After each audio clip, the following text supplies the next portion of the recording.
კატარაქტა ეს არის ბუნებრივი ბროლის სრული ან ნაწილობრივი შემღვრევა. კატარაქტა შეიძლება იყოს თანდაყოლილი და შეძენილი. შეძენილი კატარაქტების უმეტესი ნაწილი ეს გახლავთ მოხუცებულობითი კატარაქტა. კატარაქტა ანატომიური ადგილმდებარეობის მიხედვით შეიძლება დავყოთ რამოდენიმე ნაწილად.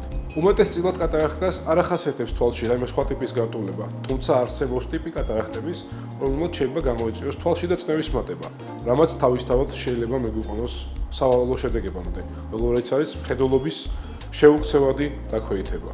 კატარაქტის სიმპტომებია: მხედველობის დაბინდვა, ფერების აღქმის დაქვეითება, ღამის მხედველობის დაქვეითება და მეტნაკლებად ზოგჯერ გაორება. პაციენტის დროულ მომართვენებას აენიჭება დიდი მნიშვნელობა.